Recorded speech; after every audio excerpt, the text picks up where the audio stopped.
ఫెమి delight గురించి చెప్పండి. దాని గురించి డీటెయిల్స్ చెప్తే ఎవరికి ఉపయోగపడుతుందో కొనుక్కునే అవకాశం ఉంటుంది. ప్రతి ఒక్క ఆడ మనిషికి ఇది అవసరమైనటువంటి ఒక సప్లిమెంట్ మేడం.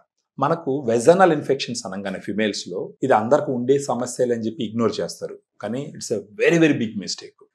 మామూలుగా వెజనల్ ఇన్ఫెక్షన్స్ వచ్చినప్పుడు ఏం చేస్తారంటే యాంటీబయాటిక్స్ వాడతారు, యాంటీ ఫంగల్స్ వాడతారు, వెజైనల్ వాషెస్ కూడా వాడతారు. అవి వాడినప్పుడు కంట్రోల్ అవుతుంది. మళ్ళీ దాని ఆపంగానే ఒక 15 రోజులకి మళ్ళీ ఇన్ఫెక్షన్ వస్తుంది. ఇప్పుడు వెజనల్ ఇన్ఫెక్షన్ వచ్చింది అనుకోండి, వైట్ డిశ్చార్జ్ కానీ, ఇచ్చింగ్ కానీ, యూరినేషన్ పోయినప్పుడు బర్నింగ్ సెన్సేషన్ కానీ, ఫౌల్ స్మెల్ కానీ వచ్చినప్పుడు ఏం చేస్తారంటే డాక్టర్స్ ఇమ్మీడియట్గా కంట్రోల్ చేయడానికి అక్యూట్ కండిషన్ని యాంటీఫంగల్స్ అవి వాడతారు. ఈ antifungals, anti bacterials, vaginal washes bad బ్యాక్టీరియాని చంపుతాయి.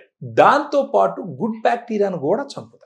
ఫెమి డిలైట్ అనేది క్యాప్సూల్స్ రూపంలో ఉంటుంది. ఇది క్యాప్సూల్స్ రూపంలో ఉంటుంది.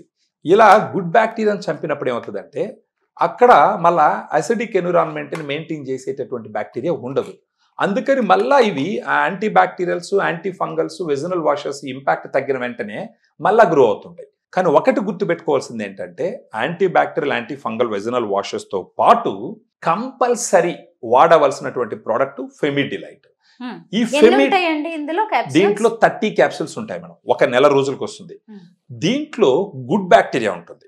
ఆ గుడ్ బ్యాక్టీరియా ఏంటంటే lactobacillus rhamnosus HN001, lactobacillus acidophilus LA14 అని 2 గుడ్ బ్యాక్టీరియాని యుఎస్ నుంచి ఇంపోర్ట్ చేయించిన బ్యాక్టీరియాస్ ఇవి.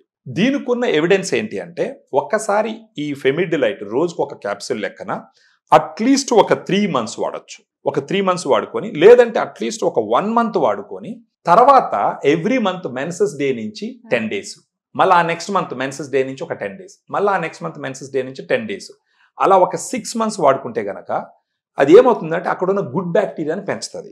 గుడ్ బ్యాక్టీరియాని పెంచిందంటే ఆటోమేటిక్గా బ్యాడ్ బ్యాక్టీరియా కంట్రోల్లో ఉంటుంది.